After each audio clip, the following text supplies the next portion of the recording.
Olá, eu sou a Mariana e quero te dar as boas-vindas ao Bastidores do Intercâmbio. Nesse podcast, a gente conversa com integrantes ou pessoas que têm alguma relação com a comunidade brasileira aqui em Melbourne e na Austrália. Os nossos convidados contam um pouco das suas trajetórias pessoais e profissionais, como trilharam ou como estão trilhando um caminho para conquistar a residência permanente aqui no país. O convidado desse episódio é o Lucas Garcês, que é engenheiro de software. Tá, nesse momento, num visto temporário de trabalho. Seja muito bem-vindo, Lucas, ao Bastidores do Intercâmbio. Um prazer ter você aqui. Muito obrigado pelo convite. É um prazer estar aqui com vocês hoje. Bom, a gente vai falar um pouco da sua trajetória pessoal, como eu já falei aqui, mas Sim, também, né, dessa área de TI, de engenharia de software, de programação aqui na Austrália e também da sua ideia, né, de conquistar uma residência permanente no sim, país.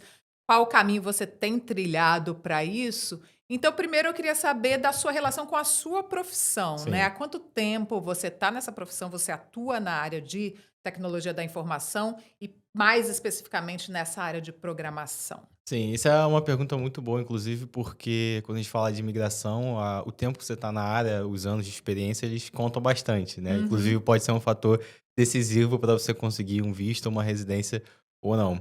Minha história com a programação começou na faculdade. Eu entrei na faculdade de Ciência da Computação em 2014, tinha 17 anos na época, Uhum. e eu me formei ali no final de 2018. Cheguei a fazer um estágio na época que eu estava na faculdade, mas atuando full time ali como programador mesmo. Comecei em 2019, então, e nunca parei, né? Desde que eu comecei lá, nunca parei. Então, hoje eu tenho já uns 6 anos e alguma coisa de experiência na área e sempre trabalhando, né, majoritariamente com a parte de desenvolvimento de aplicativos para Uhum. Android e iOS. Bom, me parece, pelas conversas que a gente já teve antes, que é uma paixão que vem de muitos anos. Isso para você era uma coisa que desde, não sei, criança ou adolescente, você já tinha essa vontade de trabalhar nessa área? Enfim, como é que foi isso para você? Não especificamente com programação, Hum. mas desde muito cedo eu sabia que eu ia trabalhar com alguma coisa relacionada à engenharia ou que exercitasse o raciocínio lógico. Eu sempre gostei Uhum. de matemática, de raciocínio lógico. Então eu lembro ali na época do ensino médio, quando o pessoal ali meio que no vestibular estava decidindo o que, que eles queriam fazer. Aí tinha muita gente que queria fazer medicina, Uhum. engenharia. Eu cheguei a pensar em fazer física durante um tempo, porque eu sempre gostei dessa parte de raciocínio lógico e desafio. Eu pensei em fazer diversas engenharias, pensei em fazer, engenharia elétrica, engenharia civil, mas a que mais me chamou a atenção na época, eu acho que nem existia ou nem era tão popular a graduação em si de engenharia de software, é algo mais Aham. recente. É Na época, o verdade. que de fato era popular, né, a maioria dos engenheiros de software vinham de ciência da computação, e eu decidi ir por ciência pra ciência da computação. Foi mais era uma decisão de um menino ali, eu ainda tinha Aham. 17 anos, É. A gente tem que então decidir muito cedo, né? Por isso muito que eu te cedo. perguntei se você já tinha.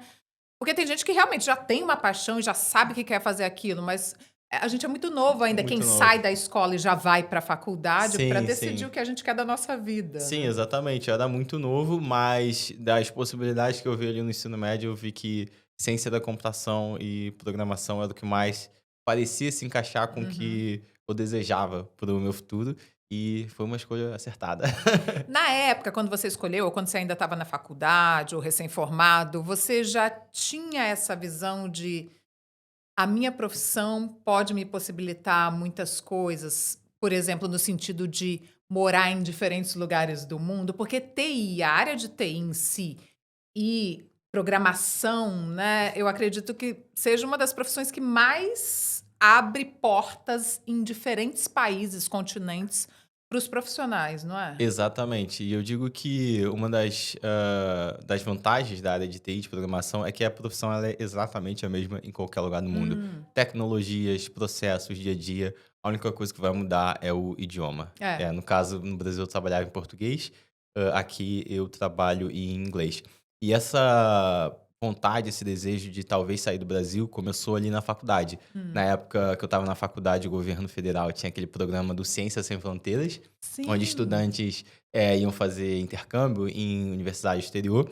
E eu lembro que na época, né, esse sonho de intercâmbio despertou em mim foi ali. O pessoal da universidade que eu estudei que tinha, né, ido, então a gente ouvia falar da galera que Aham. conhecia, dos professores, eu comecei a pesquisar e me interessei. E na época eu comecei a me preparar para aplicar para o programa, o Ciências Sem Fronteiras. E eu era um bom aluno na faculdade, eu tinha boas Uhum. notas, eu era aluno de iniciação científica, então isso também contava, né? Porque o programa era focado em ciência. Então eu estava ali trilhando o meu caminho, comecei a fazer o curso de inglês nessa época no Hum. Brasil por conta dessa vontade. Só que nesse tempo que eu estava estudando, o governo federal ele cancelou esse Ah. programa, Ciências Sem Fronteiras. Então, o intercâmbio para mim, a vontade de morar no exterior, nasceu ali. Mas aí foi um sonho que eu tive que segurar aqui dentro de mim até eu Segurar. conseguir vir aqui pra Por conta Austrália por própria, conta né. própria, É, que é. era muito mais difícil, né, principalmente por conta da questão financeira e Sim. tal. Então surgiu ali, mas nessa época eu já tinha visto que a área de TI abria muitas possibilidades no mundo todo, por Uhum. conta de ser uma área mais globalizada, até quando a gente vai pesquisar conteúdo na internet, seja em fóruns, em vídeos no YouTube, a gente vê muita gente de fora, produzindo conteúdo falando da profissão. Então ali eu comecei a ter uma consciência de que, de fato, né, a programação poderia me levar, né, seria um caminho, né, um caminho muito bom para se eu Uhum. quisesse migrar e eventualmente sair do Brasil. Essa questão do inglês que você citou, né, só vai mudar o idioma, dependendo do país que você vai morar e trabalhar na área de TI, mas na área de TI, vocês já lidam muito com o inglês o tempo todo, não é? Sim, a gente lida com o inglês o tempo todo, principalmente porque o código que a gente escreve em si de programação, ele é em inglês. E eu Uhum. sempre falo, se você está escrevendo código em português, você tá já começando errado ali. Você não deveria. O mundo inteiro, por mais que você esteja fazendo um software para uma empresa no Brasil, por padrão, né, digamos assim, a gente escreve código em inglês.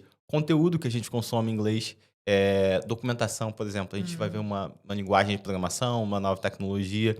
Então, algumas já têm tradução, mas geralmente é complicado você manter essas traduções, porque as coisas acontecem muito rápido, toda hora sai Uhum. uma versão nova, uma tecnologia nova. Então, o esforço de você manter, por exemplo, traduções em documentações é muito difícil. Então, o inglês ele se tornou a língua franca, digamos assim, da tecnologia no mundo inteiro.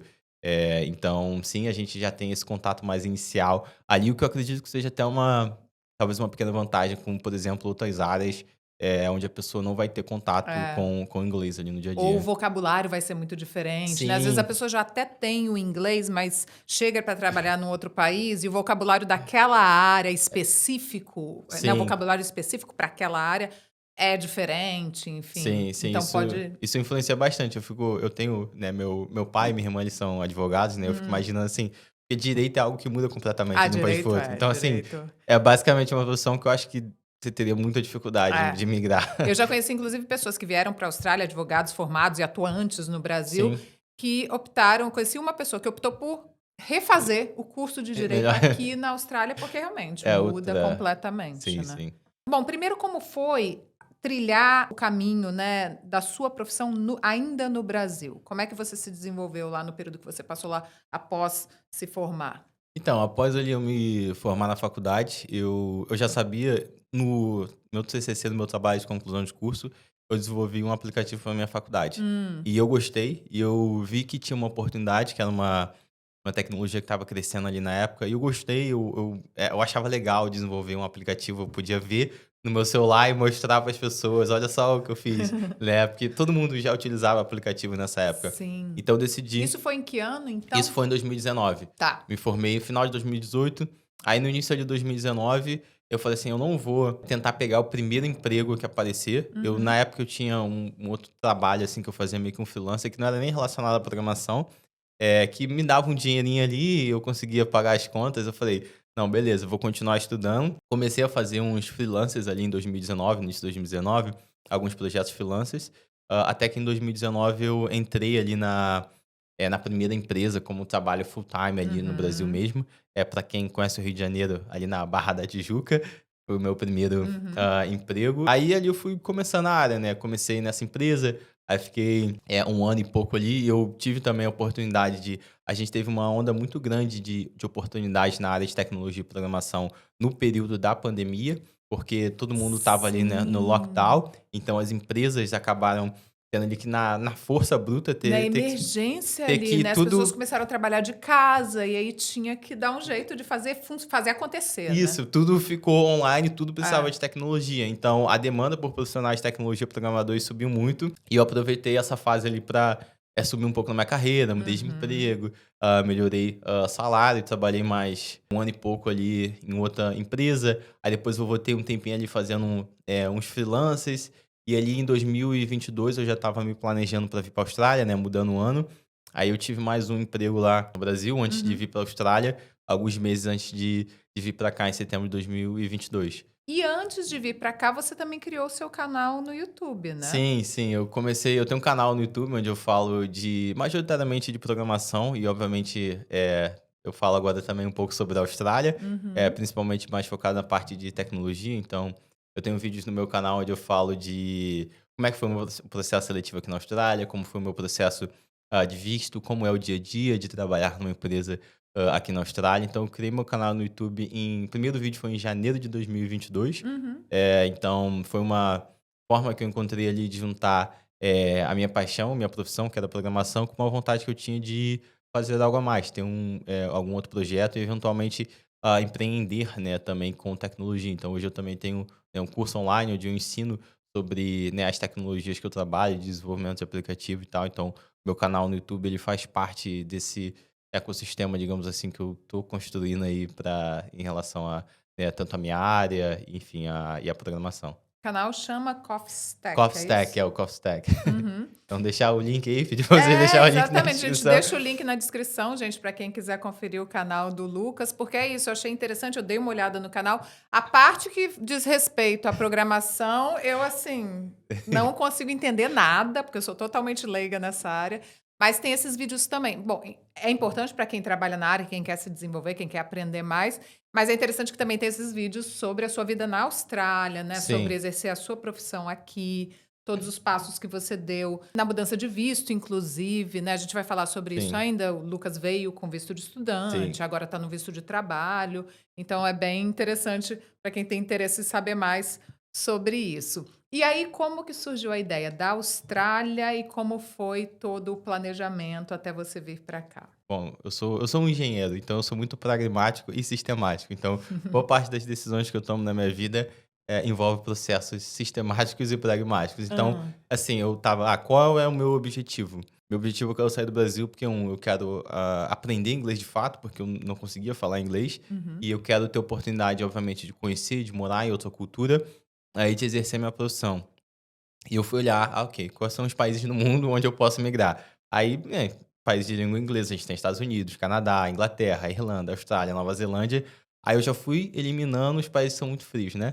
Eu falei, Canadá não vai dar pra mim, sou carioca, Irlanda, não Irlanda, sei. Quando eu vim para cá, eu estava na dúvida entre Irlanda e Austrália. sim, E aí eu fui muito por essa sim, questão do clima. Eu pensei, acho que melhor a Austrália. Muita sim. gente opta pela Austrália por isso, né? Sim, assim, eu sou carioca, né? Eu sou nascido e criado no Rio de Janeiro, então Tá. meu inverno ali era 18, 20 graus, Mas você né? veio para Melbourne, né? Que é Que uma é um pouco cidade frio, né? Um estilo pouco Curitiba, digamos pouco assim, do contraditório, Brasil. né. Mas É. até Melbourne, assim, pra mim acho que é o meu limite, assim, eu É, acho que eu não tipo conseguiria isso. descer um pouco mais, acho que Nova Zelândia já seria um pouco demais, né, pra mim. E Tasmânia já seria Tasmânia, demais. acho que demais. Então eu fui eliminando Canadá, Sim. Irlanda, e eu fui procurando países onde eu tinha também a oportunidade de trabalhar. Nos Estados É, Unidos é muito difícil, acho que você nem pode trabalhar eu acho que legalmente se nem é você tiver possível, né, com como visto de com visto de estudante. estudante. Então, basicamente, eu fiquei entre a Austrália e Nova Zelândia. Uhum. Eu tinha escolhido primeiro a Nova Zelândia, foi minha ideia inicial, só que isso foi ali, eu, né, comecei a planejar o intercâmbio quando meio que estava começando a pandemia, e eu só fui conseguir, obviamente, depois da pandemia, quando as fronteiras estavam reabrindo. É, a Austrália foi um dos países que teve as fronteiras fechadas por mais tempo, Sim, né? acho que eles só perderam para Nova Zelândia. Na pandemia e pós-pandemia, foi Porque foi bem. justamente por isso que eu mudei, porque, depois ali a Austrália começou a reabrir a fronteira antes da Nova Zelândia. E Hum, então estava muito incerto quando e se a Nova Zelândia ia reabrir a fronteira. Eu já estava segurando ali muito tempo para fazer intercâmbio, falei: "Não quero esperar mais". Então eu decidi mudar, e acho que foi uma escolha muito acertada, assim, eu nunca visitei a Nova Zelândia, mas eu eu também acho ainda não, moro aqui há 10 anos, tenho muita e é perto da gente, vontade. né, É aqui em Melbourne, né, pertinho, acho que é. umas 3 horinhas de avião. É. Eu falei: "Ah, vou pra Austrália". Decidi vir pra Austrália, né, aí também fiquei ali: qual cidade na Austrália eu vou?". Então, como Uhum. eu já estava pensando na parte de emprego, de oportunidade, eu fiquei muito entre Sydney e Melbourne, né. Aí a pessoa fala: mas Sydney tem mais oportunidade". Mas aí também, né, eu falei que eu sou um engenheiro sistemático, mas eu aprendi também que às vezes a gente tem que tomar um pouco de decisão com um pouco, decisões um pouco com intuição. Então, quando eu tava olhando ali Uhum. Sydney e Melbourne, eu vi assim, Sydney parece ser melhor ali para trabalho, mas meu coração bateu um pouquinho mais forte pro Melbourne. É interessante você falar isso, porque comigo aconteceu uma coisa muito parecida também. Eu estava entre Sydney e Melbourne e eu pensei, eu acho que é Melbourne.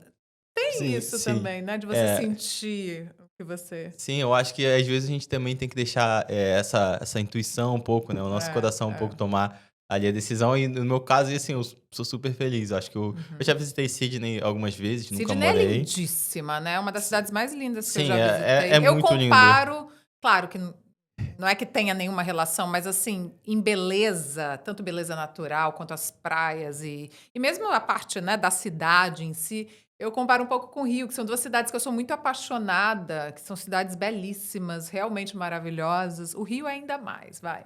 Mas Sydney é Concordo. uma cidade muito bonita, mas Melbourne me parece um pouco mais fácil de viver aqui, é a impressão que eu tenho. Eu definiria Melbourne como uma cidade talvez um pouco mais aconchegante, digamos assim, Uhum, né? Apesar de ser uhum. um pouco mais frio, mas até o pessoal aqui costuma dizer uma cidade um pouco mais, o pessoal um pouco mais amigável. Não que o pessoal de Sydney não seja, mas assim, é um pessoal um pouco mais friendly, mais Hum, amigável, uma hum. cidade mais aconchegante.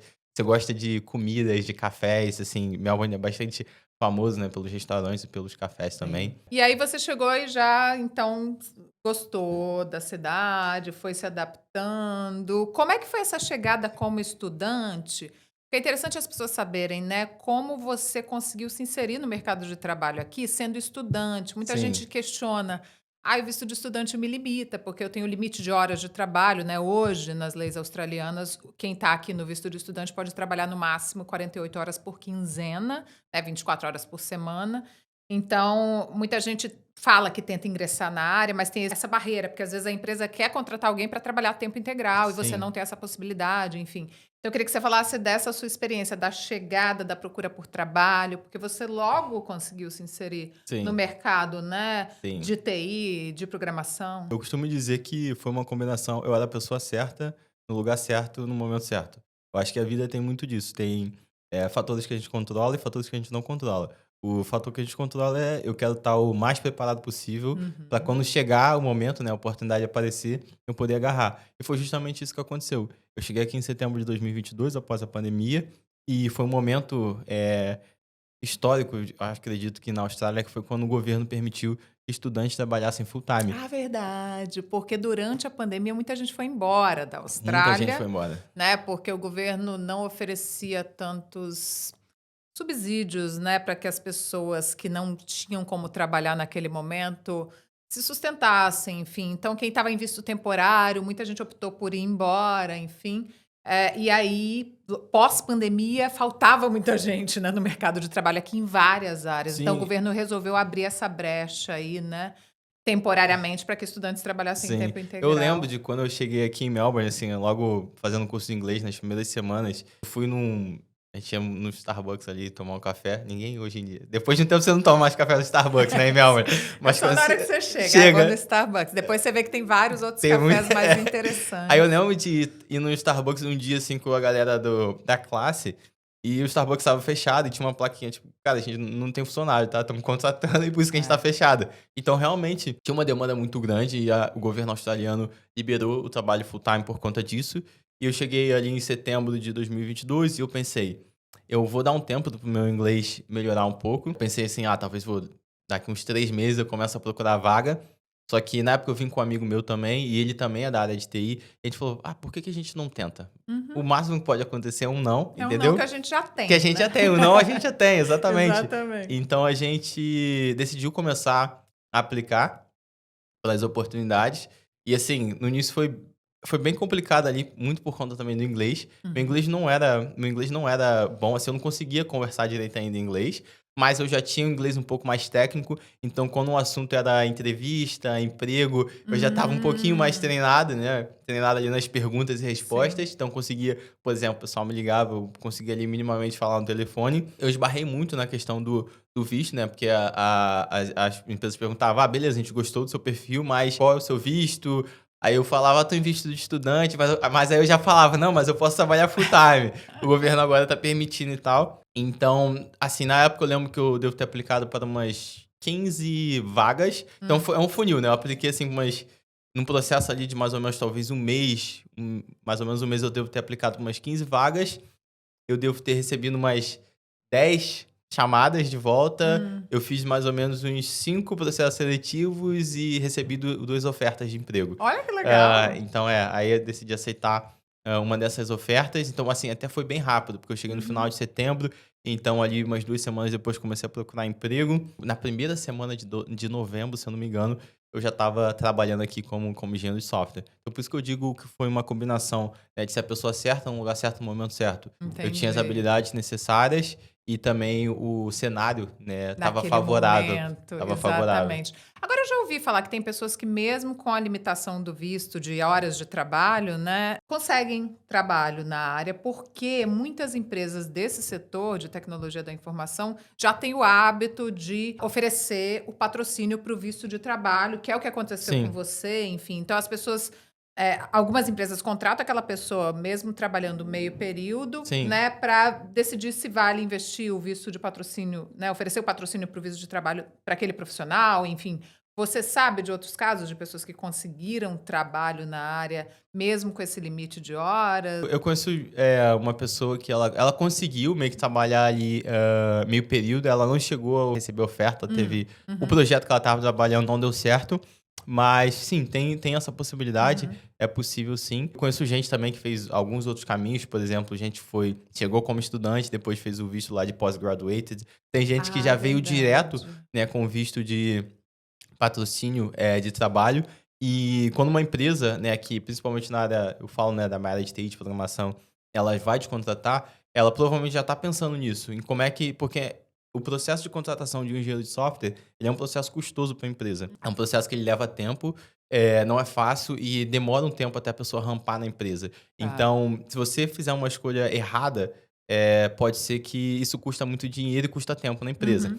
Então tem uma cautela muito grande na empresa na hora de contratar, mas se a empresa vê que você é a pessoa certa, eles vão fazer de tudo para você ficar. Sim. Porque é vantagem para eles também. Como eu falei, eu conheço gente que conseguiu trabalho ali meio período, a empresa já estava pensando em patrocinar, mas acabou não dando certo o projeto que essa pessoa estava alocada. Uhum. Mas existe também essa possibilidade. Ou até mesmo eu conheço, por exemplo, não brasileiros, mas eu conheço gente que trabalhou comigo também de outros países, que eles já vieram para cá com o visto de trabalho. Então a empresa acessou esses profissionais no exterior e já trouxeram ele para cá com o visto de trabalho. Sim, tem algumas possibilidades, gente. A gente, aqui no Bastidores do Intercâmbio, conversa com agentes de imigração, tem episódios só com agentes de imigração que falam sobre esses possíveis caminhos, né, para conquistar, que as pessoas trilham para conquistar um visto de residência permanente, que pode ser, como o Lucas citou, tem o Temporary Graduate Visa, que é um visto que pessoas que se formam em determinados cursos, em determinadas áreas, têm a possibilidade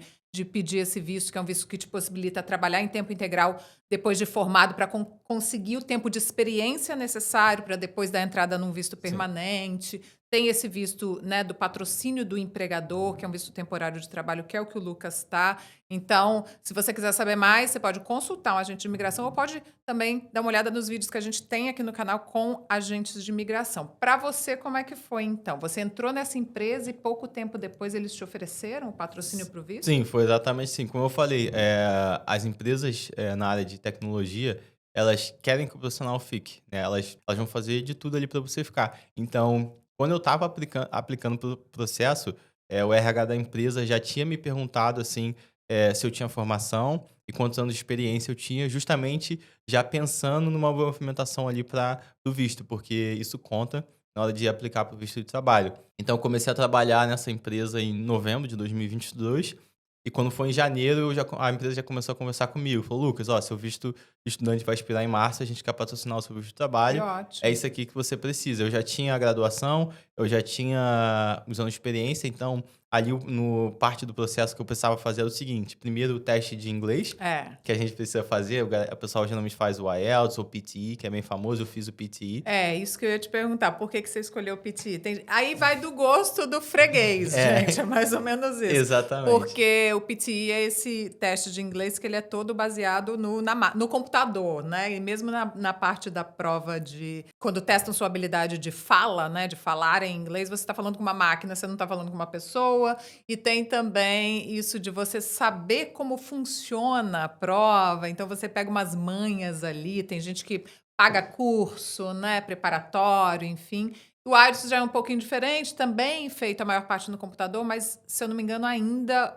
Quando eu fiz já faz anos o IELTS, mas, se eu não me engano, ainda você, na hora de demonstrar que você fala bem o inglês, você fala com uma pessoa, né? Sim. Então, assim, tem algumas diferenças de um teste para o outro.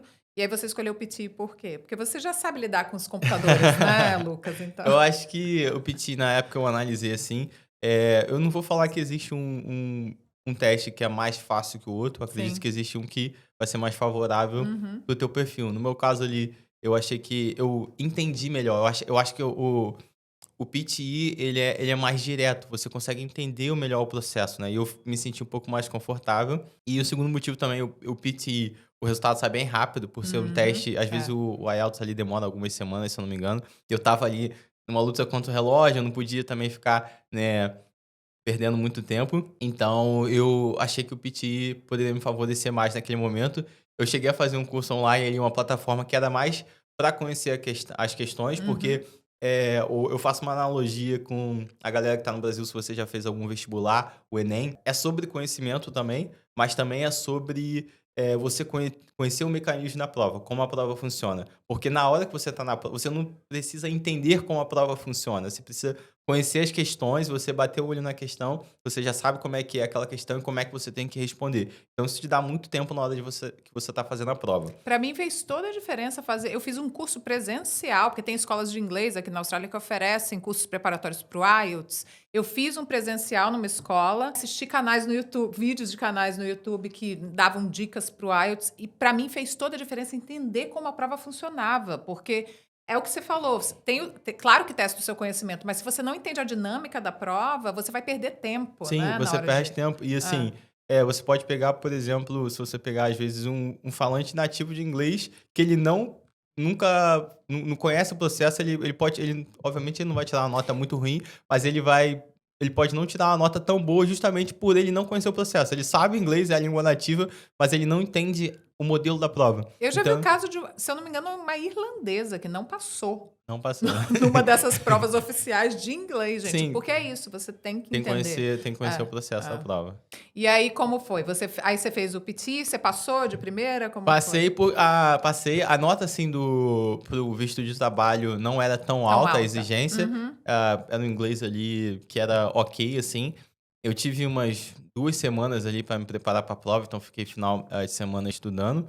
E além disso, o que mais eu precisei fazer foi, é importante também, isso também já é uma dica, se você pensa em algum momento migrar na sua vida, toda vez que você sair da sua empresa, peça uma carta, né, ali como se fosse uma carta de recomendação, dizendo, de preferência já pede em inglês, dizendo ali o quanto tempo você trabalhou, o que você fazia, qual era o seu salário, porque você vai precisar disso para migrar. Então, eu tive que entrar em contato com meus antigos empregadores no Brasil para pedir essa carta Eu tive que fazer a mesma de coisa referência. também. E aí tinha gente que já não estava mais na empresa, aí é complicado. É complicado. Mesmo. Teve uma até que foi bem fácil de eu conseguir a carta.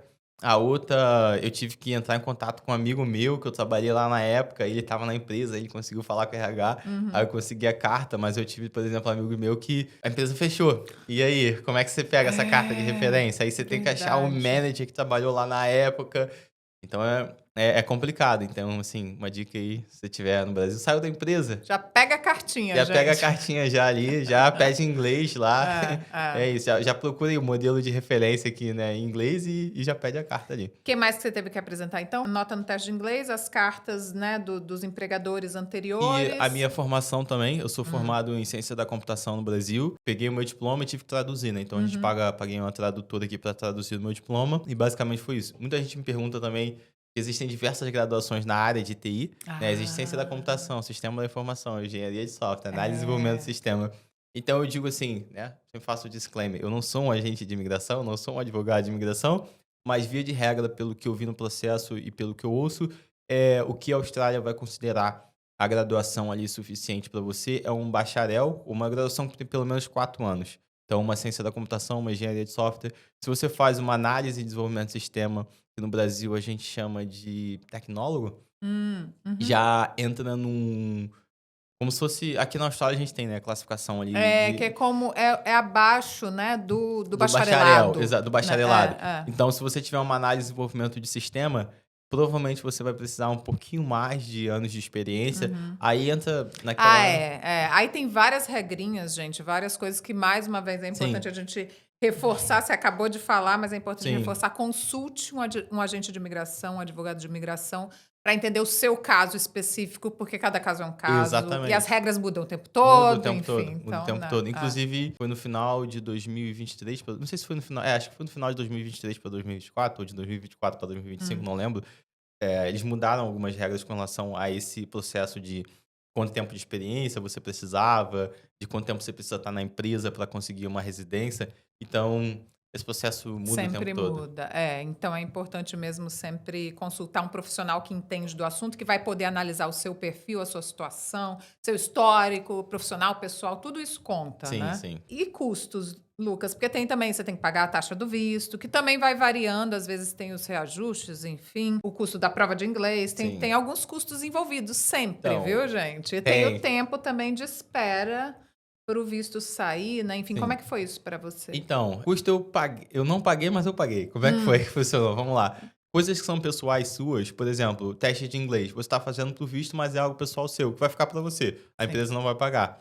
Tradução do diploma, eu tive que pagar. Então, isso eu tive que pagar. O processo em si, imigratório do visto, a empresa pagou. Então, a empresa paga advogado, a empresa Mas paga acho os que custos. isso varia também de uma empresa para outra ou a empresa é obrigada a pagar? Agora eu fiquei na Eu, dúvida. eu, eu não sei se a empresa é Tá. obrigada, mas eu nunca ouvi falar de algum caso onde a pessoa teve que É, acho que pagar. é a O que acontece é o empresa. seguinte, isso é padrão também, as empresas elas condicionam o pagamento, né, desse processo ali ao teu contrato de trabalho. Então, via de regra, Uhum. isso foi para mim, isso também foi para outros amigos na área de TI, é o seguinte, a empresa tem um custo com o teu processo migratório. Se você ficar mais de 2 anos na empresa, esse custo meio que tá quitado. Se Sim. você sair com menos de 1 ano da empresa, por exemplo, peguei o meu visto aqui, a empresa pagou todo o custo, em 6 meses eu quero trocar de empresa. Você tem que reembolsar o price ali para a Uhum. empresa. Você vai reembolsar tudo. E de 1 ano a 2 anos, você reembolsa 50% do valor. Então, Tá. por exemplo, eu fiz uma mudança de empresa depois de 1 ano e pouquinho, 1 ano e alguns meses na empresa. Então, eu tive que reembolsar 50% do que a empresa gastou no meu processo ali de visto. De qualquer forma, acho importante as pessoas confirmarem isso antes, porque eu acho que tem coisas aí que podem variar de uma empresa para Sim, outra. Então é sempre importante se informar antes para saber se a sua situação vai ser igual à do Lucas, pode ser que seja diferente. Os vistos também, existem vistos diferentes, né, de trabalho aqui na Austrália. O Lucas está no visto 482, não é isso, 482, é isso, Lucas? E aí o 482. seu visto vale por quanto tempo? O meu são 4 anos. Existe uma streaming ali que era, se eu não me engano, 2 anos e tem o de Uhum. 4 anos. Eu não sei se talvez isso mudou, mas o meu são 4 anos, eu peguei em 2023, então ele vai até Dois- 2027, que é o que a gente chama, que é considerado um residente temporário, né. Então Uhum. hoje eu sou considerado um residente temporário aqui na Austrália. E aí você não tem direito ao Medicare, por Não tenho exemplo, direito a né? É, Medicare. porque é um visto Não. temporário. O Medicare é o acesso ao sistema público de saúde aqui da Austrália. Sim. É, quem está nesse visto temporário de trabalho não tem direito a isso ainda. Mas se eu não me engano, quando você dá a entrada no pedido do visto permanente, aí você já passa a ter direito ao Medicare, se eu não me engano. Mas enfim, tudo isso aqui, gente, é bom confirmar essas informações, porque cada caso é um caso, como a gente sempre reforça. Você pegou esse visto, estava trabalhando nessa empresa e você mudou de empresa, então, Sim. como você falou. E hoje você está fazendo o quê? Trabalhando onde? Como é? Então, hoje eu trabalho, com a mesma tecnologia. Basicamente, estou fazendo a mesma coisa, mas uma empresa diferente, né. Eu Uhum, trabalho hoje numa empresa chamada a MyOB, que é uma empresa que ela tem um software ali de gerenciamento, de negócios, bastante focado na parte, financeira. Então, é uma empresa grande aqui na uhum. Austrália, é uma empresa que tem mais de 2.000 funcionários. Então, talvez se você trabalha aqui na Austrália, a sua folha de pagamento tenha com um símbolo ali da empresa ali que eu trabalho. Aham. Então eu comecei a trabalhar nessa empresa em setembro de 2024, né, do ano Tá. passado, então tem menos de um ano que eu migrei. Continuo trabalhando com desenvolvimento de aplicativos. Então hoje a gente tem um projeto na empresa, um aplicativo que é focado para o que a gente chamaria ali no Brasil de mais ou menos empreendedores individuais. Então se você, Uhum. por exemplo, é um empreendedor, é muito comum, por exemplo, talvez você faz algum serviço de freelancer, um fotógrafo, ou você, por exemplo, é um instrutor de um estúdio e você tem que emitir ali nota fiscal, Hum. você tem que pagar taxa, você tem que fazer o gerenciamento contábil da sua empresa. Então, esse projeto que eu trabalho, ele é focado nesses empreendedores ali individuais para ajudar eles a gerenciar toda essa parte financeira ali da empresa. Vários degraus, digamos assim, de experiência. Então, tem lá desde o estagiário, aí tem o desenvolvedor júnior, que a gente chama de pleno, e o desenvolvedor sênior, né? Hoje eu já sou considerado, né, sou um engenheiro de software sênior. Hum.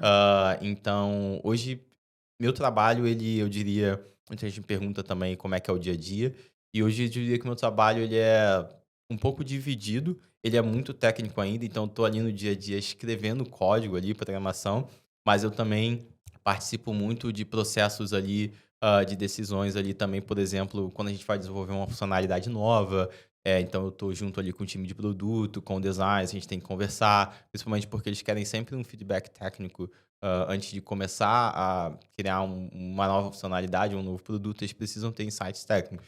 Então, eu também faz parte do dia a dia do meu trabalho estar nesse processo. Eu também, por exemplo, hoje em dia faz parte da minha função eu entrevistar novos programadores. Então, quando a Hum. gente tem uma nova vaga na empresa, a gente entrevista novos programadores, a gente geralmente pega uma das partes do processo seletivo, a parte técnica, então a gente geralmente pega 2 engenheiros para entrevistar essa pessoa, então também, de vez em quando eu estou entrevistando alguém lá, Uhum. orientando os novos programadores, né, eu tenho um programa na minha empresa que os estagiários eles vão rotacionando, no time, nos diferentes times da empresa e sempre tem quando esses estagiários eles chegam no time, a gente tem o que chama de buddy, né, que é alguém que vai ficar ali né, um amigo ali que vai ficar ali do lado, Aham. auxiliando. Então, de vez em quando aparece alguém também, eu acabo ali hoje em dia eu tô, né, ajudando uma menina também que entrou no time, então tô ali dando suporte para ela. Então tudo isso faz parte hoje da minha função ali, não é só escrever código, tá? A Aham. gente é um pouco irônico, porque tem Hum. muita gente que escolhe a área de TI, de programação, porque eles não gostam muito de lidar Não com quero gente, lidar com não pessoas, quer quero lidar com lidar só pessoas. com Só máquinas. No que seu assim, caso, isso a não. má notícia ou boa notícia é que se você quiser crescer na sua carreira, você necessariamente vai ter que aprender a lidar com pessoas. Você gosta disso? Eu gosto Você bastante. tem os seus vídeos que você, né, justamente passa informações para as pessoas, para Sim, orientar as pessoas. Você já me disse que você também, às vezes a pessoa vem te procurar, né, manda uma sim. mensagem, enfim, você Uhum. responde. Você gosta de passar informação para as pessoas? Sim, eu gosto bastante. Meu canal no YouTube é um reflexo disso. Uhum. Antes do canal no YouTube, eu já compartilhava ali informações através de alguns artigos técnicos que eu gostava de escrever. E eu acho que você criar conteúdo, seja um artigo, seja um vídeo no YouTube, é uma forma muito interessante, é um ganha-ganha, porque você está ajudando alguém que eventualmente vai consumir aquele conteúdo e você também está se aprimorando. Uma das melhores formas Verdade. de você aprender é ensinar. Eu nunca evolui tanto tecnicamente na minha carreira quanto na época onde eu estava construindo o meu curso, que era para ensinar outras pessoas. Hum. Porque é um momento onde você tem que, de fato, estruturar todo o teu pensamento, toda a tua linha de raciocínio. E isso te dá uma flexibilidade, um conhecimento que, se você nunca ensinou na vida, você não vai ter. Eu lembro de, por exemplo, um elogio que eu recebi na empresa foi o seguinte: dessas entrevistas que a gente estava fazendo lá para novos engenheiros, tava eu e outro rapaz lá, que ele é o Principal Engineer, né, que a gente chama, que é o engenheiro Hum. principal do time. Eu e ele fomos os dois engenheiros que estavam entrevistando esse Nesse. candidato. Aham. E a entrevista técnica é como se fosse uma simulação de uma tarefa no dia a dia. Então a gente faz pergunta, a gente quer saber como é que eles tira dúvida, o que que ele tá pensando e tal. E depois eu até recebi um elogio lá. Ele falou: "Pô, você conduz muito bem, porque você não deixa ali a entrevista cair, você faz as perguntas certas, você Que ajuda no momento legal. certo". Isso tudo é um reflexo do tempo que eu gastei produzindo conteúdo no YouTube, escrevendo. Então, ensinar é uma das melhores formas de aprender. Muito legal. E aí você tocou num outro ponto que eu acho interessante a gente abordar aqui, que você está ensinando, né, ali dando assistência para uma menina. Sim. Como é que tá essa área para mulheres, principalmente a área de programação e talvez até um pouco, né, você que atua nessa área também, que tem conhecimento na área de, né, criar aplicativos, enfim. Porque as mulheres, acredito que esteja crescendo o número de mulheres na tecnologia da informação, mas ainda me parece que sou leiga no assunto, viu, gente? Mas me parece que as mulheres ainda vão para outras áreas, né, do que Sim. programação, por exemplo, enfim. Como é que está isso hoje? E aí não sei se varia de um país para o outro, por exemplo, Brasil, Austrália? Eu não tenho, assim, as estatísticas para saber Sim, a mas variação, pelo que mas você percebe, assim. assim, o que eu percebo é que no geral, tá melhorando um pouco no sentido que eu tô vendo mais mulheres vindo trabalhar com tecnologia, mas sim, ainda é uma área majoritariamente masculina, principalmente na parte de engenheiros mesmo, engenheiros de software. A maior parte, ainda são homens. A gente vê as mulheres entrando no setor de tecnologia por outras funções, como por exemplo, design, gerente de produto, mas na parte de programação ainda é majoritariamente masculina. Obviamente, tem toda uma questão ainda daquela preconceito de mercado de trabalho, Hum, que a gente sabe que existe, a gente não pode negar que isso não exista, mas eu acredito também que tenha algo lá na base, por exemplo, quando eu estudei faculdade de ciência da computação, a minha turma eram 35 alunos, só tinham 3 meninas. uhum, Então, essa proporção, assim, né, que é muito gritante a diferença, mas, até inclusive, se você é mulher e trabalha com tecnologia, eu acho que é uma ótima oportunidade, porque existem empresas hoje, minha empresa inclusive faz isso, que incentivam as mulheres a entrar em tecnologia. Então, justamente para tentar diminuir, né, esse gap que a gente tem entre homens e mulheres. Então, por exemplo, a minha empresa, ela tem um programa específico para mulheres que querem uhum. entrar na tecnologia. Então, tem muita gente, por exemplo, que migrou de outras áreas. Então, eu vejo hoje na minha empresa, por exemplo, eu acho que a minha empresa ela já tem um quadro que ela é mais equilibrada do que a média do mercado, justamente porque a Entendi. empresa dá esse incentivo. E como eu falei, a gente tem também lá na empresa esse programa, como se fosse um programa de estágio para quem está começando na área de tecnologia. E é um programa assim que eu acho fantástico, porque a empresa é uma empresa muito grande, então a gente tem diversos setores de tecnologia e os estagiários eles rotacionam em diferentes setores da Hum. empresa.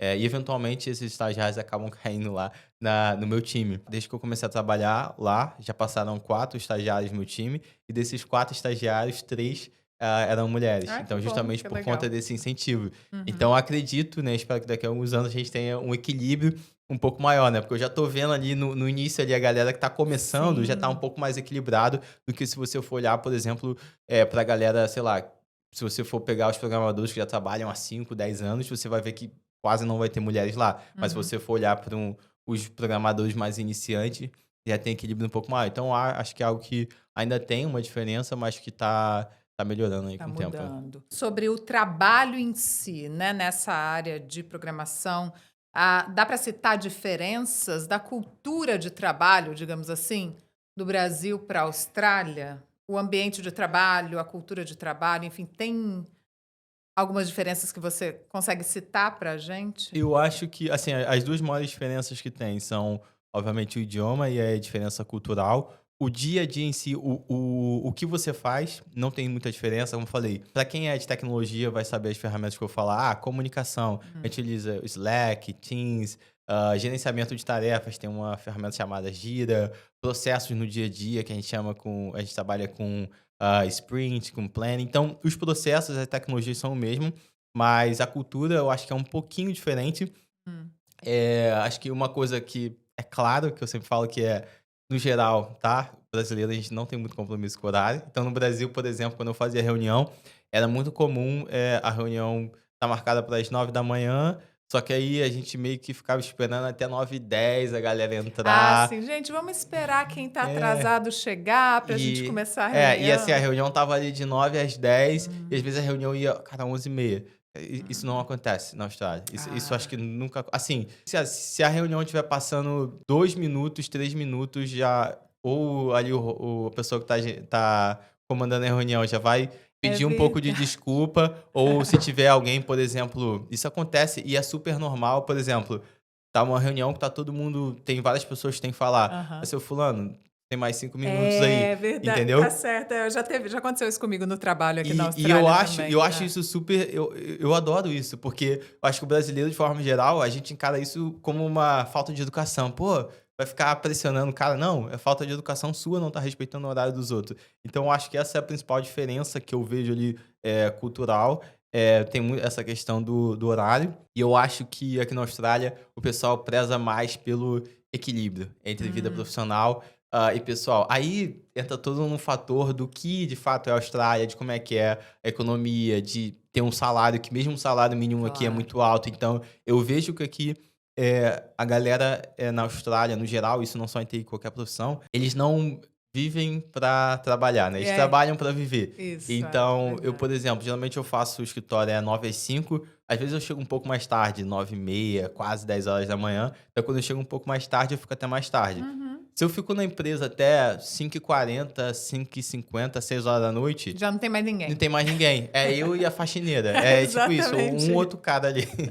É verdade, é verdade. As pessoas prezam muito aqui pela qualidade de vida mesmo, pela vida fora do Sim, trabalho, sim, e isso eu acho muito interessante. Porque isso sim, faz diferença na nossa sim. vida, né, e deixa a nossa vida um pouco mais Sim, leve, sim. né. A galera respeita demais, assim, sabe? É a tua vida pessoal. Eu vejo, por exemplo, talvez não seja em todas as empresas, até porque tem algumas posições que você tem que estar no horário específico e pronto. Mas, por exemplo, na área de tecnologia, a gente é um pouco mais flexível. Então, Hum. tem muita gente, às vezes, que começa o trabalho um pouco mais cedo para sair um pouco mais cedo porque tem que buscar os filhos na escola, alguma coisa Tem nesse isso. sentido. Isso é muito interessante também, realmente. Você avisa: "Olha, hoje eu tenho uma celebração X do meu filho na escola", Sim, ou super eu tenho uma normal. consulta médica no Super meio da normal, super tarde, normal. né. Eu acho que isso também é um reflexo, assim, da maturidade do ambiente profissional aqui na Austrália. Porque, por exemplo, aqui, talvez não em todos os lugares, mas o que eu vejo no geral, assim, se tu tá fazendo hora extra no teu trabalho, tem alguma coisa de errada. Que não é. Ou você tá sendo incompetente de alguma forma, Hum. ou o processo da empresa ali não tá legal. Então, fazer hora extra aqui é um sintoma de algo ruim. Não é igual, por exemplo, no Brasil, onde eu vi muitas empresas de tecnologia, onde a regra era você É, trabalhar. exatamente, a E era. empresa Não, se se você você. não faz hora extra, tem alguma coisa errada, Tipo, né, você, tipo você. Tu não tá vestindo a camisa da empresa, ou tu não tá dando exatamente. Isso é teu sangue, péssimo. assim, pela empresa. Não, aqui é o contrário. Você tem que fazer no teu horário. Se não tá encaixando no teu horário, aí tem que entender o que tá errado. Porque Uhum. foi feito pra funcionar de 9 às 5. Que você está achando da vida aqui na Austrália, em Melbourne, na Austrália, nesse período que você está aqui, pouco mais de 2 anos? A Sim. gente falou um pouco sobre isso antes de começar a gravação, que às vezes as pessoas ficam naquela vontade ou naquela dúvida: "Meu Deus, será que eu devia voltar para casa? Será que eu devo ficar aqui?". E isso pode acontecer com quem está aqui já há muitos anos. Para você, como é que tá isso hoje? E o que você vê de mais vantagem em morar aqui hoje? Assim, a maior vantagem pra mim, acho que a maior diferença que foi brutal na minha vida, foi a parte da segurança. Eu sou, como eu falei, eu sou nascido e criado no Rio de Janeiro, e talvez se você não seja no Rio de Janeiro, não seja do Rio de Janeiro, você só conheça, a parte turística do Rio de Janeiro, Zona Sul, Copacabana, Ipanema, só que aquilo ali é um pedacinho do Rio de Janeiro. Eu sou do que a gente fala do fundão, né, eu sou da Uhum, zona norte do Rio de uhum, Janeiro. Então eu cresci, com violência ao meu redor. Eu nunca morei em comunidade em si, mas eu sempre morei muito próximo, mas assim, muito próximo mesmo. Já passei por diversas situações de perigo na minha vida, de ficar em meio de tiroteio, de ser assaltado. Então eu acho que a principal diferença pra mim foi isso, a questão, da segurança do dia a dia, eu poder o que hoje em dia eu falo isso, na minha cabeça soa absurdo, mas isso é a realidade de muita gente no Brasil. Por exemplo, sair na rua 10 horas da noite falando no celular, no fone de ouvido. Hoje eu penso assim: "Por que que eu não poderia fazer isso?" Tipo, deveria ser assim. Só que no Rio de Janeiro, se você fizer isso, né, todo mundo fala: "Pô, você é louco, você tá saindo com seu celular na mão". Então, coisas do dia a dia, da segurança pra mim hoje é o que pesa muito mais. E eu lembro, né, eu tô aqui na Austrália desde 2022, eu lembro quando eu fui visitar o Brasil pela primeira vez, depois de 1 ano e pouquinho morando aqui, pra passar o Natal e Ano Novo com a família. Pra quem conhece um pouquinho ali do Rio de Janeiro, eu fui passando ali na Avenida Brasil, né, e a Avenida Brasil é uma via ali um pouco perigosa, principalmente de uhum. noite, e eu relembrei aquela sensação de tensão que ela tá ali, de você estar tenso no dia a dia, que não era pra acontecer. Então eu acho que essa foi a principal diferença pra mim, é o que pesa mais, a questão da segurança, mas eu gosto muito aqui da Austrália, de Melbourne especificamente, eu gosto muito dos cafés, dos restaurantes, Uhum. eu gosto muito de ser uma cidade multicultural, onde eu tenho contato com É, gente do mundo isso é inteiro, muito assim. legal Eu já devo mesmo. ter trabalhado com, sei lá, pessoas de 15, 20 países É, diferentes, então aham. eu gosto muito, assim. Não penso em voltar para o Brasil, não. Isso aqui pode ser o começo só da sua carreira internacional, né, Lucas? Porque tem isso também, você agora tendo essa experiência aqui, né, trabalhando em inglês, né, isso pode te abrir ainda mais portas, né? Porque, como a gente já falou antes, a área de TI tem várias possibilidades no mundo inteiro. Então, pode ser só o começo, né, de Sim, um caminho aí que você vai trilhar, talvez indo para diferentes lugares. sim, exatamente. O setor de tecnologia, de TI, de programação, ele é o mesmo no mundo todo, não importa o lugar. Talvez varie uma coisinha ou outra ali na parte cultural. Uhum. Mais uma vez que você aprende inglês, você adquire uma experiência internacional, você está pronto para aplicar e trabalhar em qualquer lugar do mundo, seja nos Estados Unidos, na Europa, em qualquer lugar. Acredito que é confiança também, né, a autoconfiança, né, depois que você passa por todo esse processo, Ah, né, de com começar certeza. num lugar novo e começar a se Sim. desenvolver ali. Eu acho que pra mim o principal desafio no início foi mais o inglês mesmo, a barreira do inglês, até porque eu comecei a trabalhar em inglês e Uhum. eu estava ainda fazendo curso de inglês É, e eu ia pro curso de inglês e eu entendia 90%, 95% do que o professor estava falando e eu estava na reunião e entendia 20%. 50%, Não, nem na metade, na 20%. época, nem assim, as primeiras reuniões, assim, as primeiras semanas, eu falei: "Gente, eles estão Gente, falando que inglês?". que é isso? E eu tinha um time que era bem multicultural, então tinha gente Uhum. de Hong Os Kong, do sotaques Irã, da Rússia, então diferentes. era uma reunião que tinha uns 5 sotaques diferentes, entendeu. É. Então isso foi um desafio, assim, pra mim no início, mas uma vez que você passou esse desafio, eu acredito que você tá pronto pra trabalhar em qualquer lugar do mundo. Para encerrar, que dicas você deixa aqui para as pessoas, né, que têm essa vontade, ou quem está chegando aqui na Austrália agora, ou quem está no Brasil pensando em vir para cá, principalmente para quem é da área de TI, enfim, e que tem essa vontade de ter essa experiência, que seja temporária ou seja para tentar mesmo um visto permanente, que dicas você deixa para as pessoas? Talvez algo que você faria diferente ou algo que você aprendeu na sua trajetória? Olha, algo que sempre me ajudou na minha trajetória, não só na parte profissional, mas foi preparação. Eu acho que você precisa estar preparado. Tem uma frase famosa que eu não vou lembrar quem é o autor agora, mas ele diz que: "Ah, se eu tivesse, 1 hora para cortar uma árvore, eu passaria 50 minutos afiando o machado".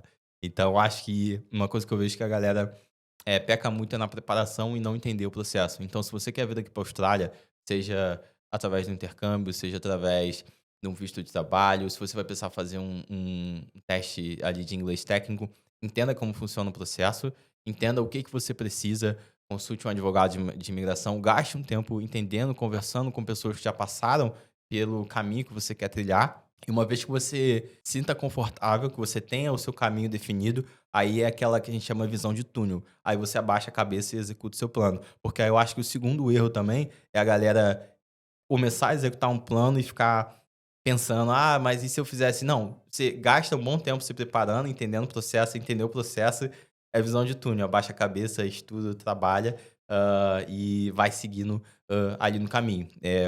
Eu sempre falo isso nos meus vídeos, assim, a minha carreira ela é uma consequência de trabalho duro e foco no longo Uhum. prazo. Então, as minhas dicas no geral sempre são relacionadas a isso. Entenda o processo, trabalha duro e foca no longo prazo que o resultado ele sempre aparece. E um dos seus focos agora é seguir na Austrália, tentar residência Com permanente? certeza. Meu foco agora é a residência, é o meu próximo passo. Tem algumas possibilidades pela minha empresa, tenho também ali posso aplicar diretamente pelo governo. Então eu tô agora numa conversa ali com a minha empresa para ver se eles já vão patrocinar ou se eu vou tentar por conta própria, mas esse é com certeza o meu principal objetivo agora aqui na Austrália. Maravilha, sucesso então, boa sorte, que dê tudo certo aí no seu caminho. Deixa aqui os seus canais, acho que tem Instagram também, Sim, para quem sim. quiser acompanhar o seu conteúdo. Sim, obrigado pelo convite. Eu vou deixar, né, o canal, eles vão deixar aqui o link do meu canal Coffee Stack, no YouTube. Eu tenho também o meu Instagram, @lucasgar6, né? O Gar6 é GAR6, no final. E eu tento sempre ajudar a galera, seja sobre programação ou Austrália. Então, se você tiver alguma dúvida, alguma coisa que eu não respondi aqui no podcast, pode mandar uma mensagem lá no Instagram ou deixa uns comentários lá no YouTube que eu sempre vejo, sempre tento ajudar ali o pessoal respondendo. Muito obrigado aí pelo convite. Obrigada a você pela participação aqui. Foi um prazer conversar com você, conhecer um pouco mais da sua história. Esse é o Bastidores do Intercâmbio. Se você quiser saber,